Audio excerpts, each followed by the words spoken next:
आम आदमी पार्टी इतनी बुरी तरह से कैसे उड़ गई हवा में? मतलब अभी बीजेपी के पॉइंट ऑफ व्यू से नहीं, आप राष्ट्रीय प्रवक्ता हैं, ठीक है, लेकिन मैं आप एज अ सेफोलॉजिस्ट आपसे पूछूंगा, आम आदमी पार्टी इतना ऐसे कैसे, मतलब किसी ने एक्सपेक्ट नहीं किया था, मतलब बहुत सारे व्यूअर्स ने भी एक्सपेक्ट नहीं किया था।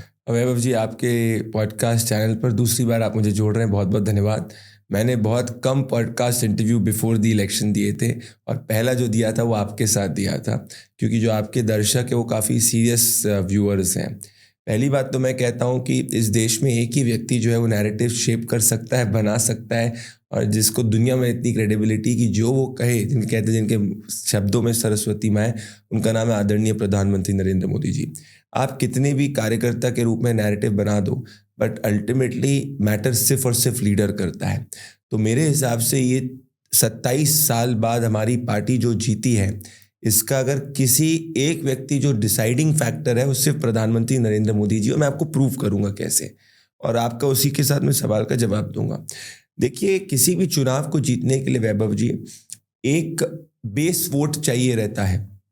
आप दिल्ली के इलेक्शन की हिस्ट्री को आप देखेंगे, और आप इतने इन डिटेल जियोपॉलिटिकल एनालिस्ट भी हैं, तो जैसे आप वर्ल्ड पॉलिटिक्स को, जियोपॉलिटिक्स को एनालाइज करते हैं, अब पिछले 5-6 सालों से तो मैं भी आपके चैनल को देख ही रहा हूँ, तो नुएंसेस बहुत मैटर करते हैं।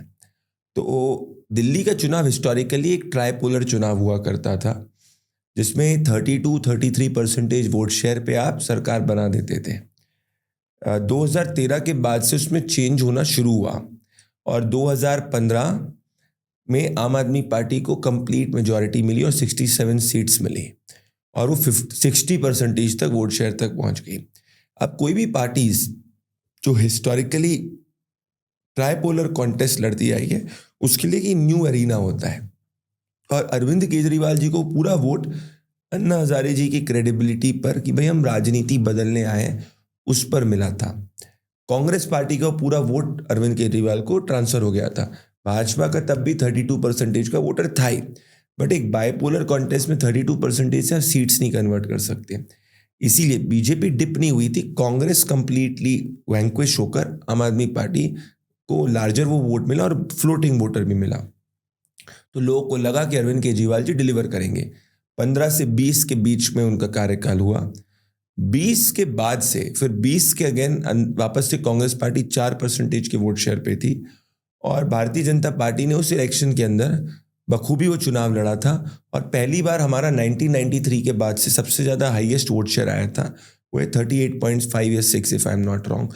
तो हम एक बाइपोलर कॉन्टेस्ट के लिए आप कह सकते हैं वो बेस इन्फ्लेक्शन वोट पा चुके थे, और केजरीवाल जी का 60% से वोट डिप होकर 54% हो गया था।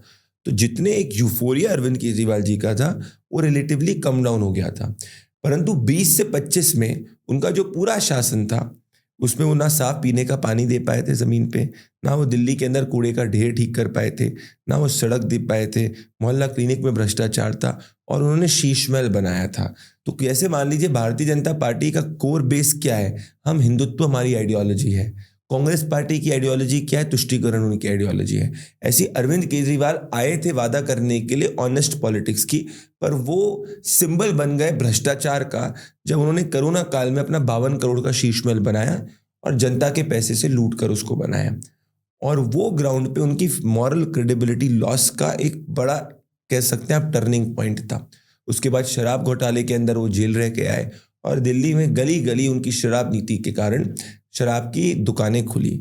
शराब पीना और ना पीना एक अलग बात होती है, परंतु as a matter of policy अगर आप ड्यूरिंग कोरोना काल लिकर को प्रमोट करते हैं और गली नुक्कड़ पे आप लिकर की दुकानें खोलने को प्रमोट करते हैं, तो वो लोगों के एक मॉरल हजार्ड भी होता है पॉलिसी का। एक पे एक फ्री भी देते, एक पे एक फ्री भी था, टेट्रा पैक के अंदर भी थे, और धीरे धीरे उनमें घमंड आता गया, क्योंकि कोई व्यक्ति जिसने कभी राजनीति नहीं की हो, सोचो आप, उसको इतनी बड़ी बहुमत मिले, और दिल्ली में बेशक पावर उतनी कंपैरेटिवली स्टेट गवर्नमेंट के पास नहीं होती, पर मीडिया यहाँ पे है, this is the seat of power also of the central government. तो दिल्ली के मुख्यमंत्री को जितना परसेप्शन और नैरेटिव बनाने में का मौका मिलता है, देश के बहुत कम दूसरे मुख्यमंत्रियों को मिलता है, बेशक वो उतना काम करे। तो अगर दिल्ली में आप 10 काम करो और कोई दूसरे राज्य में 10 काम करो, तो दिल्ली में आपको काम जनता तक ले जाने में कम एफर्ट डालना पड़ता है, because it is naturally the media, projection ज़्यादा है। प्रोजेक्शन ज़्यादा है।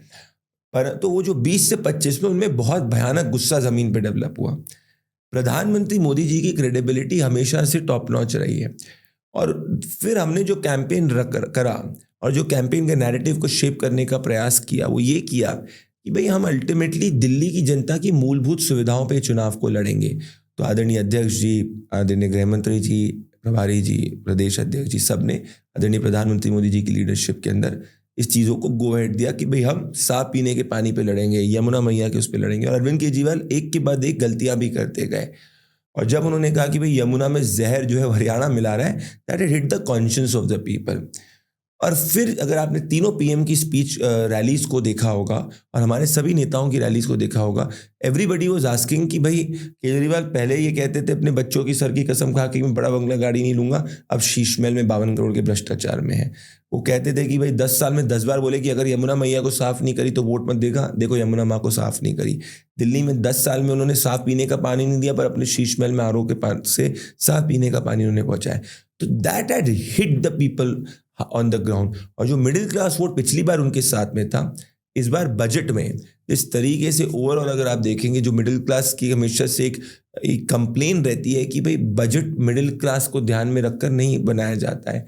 बेशक प्रधानमंत्री मोदी जी की सरकार ने फेसलेस इनकम टैक्स एसेस हो गया, इनकम टैक्स कंप्लायंस कॉस्ट को कम कर दिया, but this became an inflection point because nobody could think, but only Modi ji can do what nobody can think. और वो 12 लाख तक का टैक्स छूट, इंक्रीज डिमांड और मिडिल क्लास की जेब में पैसा बहुत आया। I think that gave everybody the sentiment across the country that even the middle class, that Modi has always stood with middle class, and this is honoring the middle class. Honoring middle class is just not a tax cut, but this is an honor of the middle class कि भाई आपको हम और पैसा आपकी जेब में डाल रहे हैं because you are a fundamental pillar of the economy. All of this provided the euphoria to the middle class. और जब ये मूलभूत सुविधाएं अर्बन पुअर में नहीं पहुंची, झुग्गी बस्ती के अंदर, पिछली बार हम सिर्फ 30 ऑड बूथ्स पे झुग्गी बस्ती में लीड कर किए थे, इस बार हम 500 से ज़्यादा बूथ्स में झुग्गी बस्ती में लीड करें। तो इवन अर्बन पुअर के अंदर हमारा वोट बहुत बड़ा। तो ओवरऑल एक एंगर इलेक्शन था केजरीवाल जी के खिलाफ, जिसमें मोदी जी का खुद की पर्सनल गारंटी, ये कहना कि भाई 10 साल कांग्रेस को दे के 10 साल आपदा को दिया, एक मौका मुझे देके दो, मैं दिल्ली को सबसे आधुनिक शहर बनाऊंगा और आपकी मूलभूत सुविधाएं, प्रधानमंत्री कह रहा है कि मैं आपको साफ पीने का पानी दूंगा, आपकी कच्ची सड़क को ठीक करूंगा। That had hit people on the ground, and people new कि यार ये आदमी ने 4 करोड़ घरों तक साफ पीने का पानी पहुंचाया, तो यहाँ तो पहुंचा ही देंगे। तो I think it was a difference between hope and governance which PM Modi was promising, and Arvind Kejriwal जो बन गए symbol lies, deceit, falsehood, corruption का। तो आए राजनीति बदलने थे, राजनीति तो मोदी जी ने बदल दी, केजरीवाल जी खुद बदल गए और एक भ्रष्टाचार के परिचायक बन गए। थैंक यू सो मच दोस्तों, आपने अभी तक ये क्लिप देखी, लेकिन अगर आप पूरी वीडियो देखना चाहते हैं तो उसकी डिटेल्स डिस्क्रिप्शन बॉक्स में भी है और पिन कमेंट में भी है, और आपके स्क्रीन पर भी फ्लैश करेगी। बहुत बहुत धन्यवाद।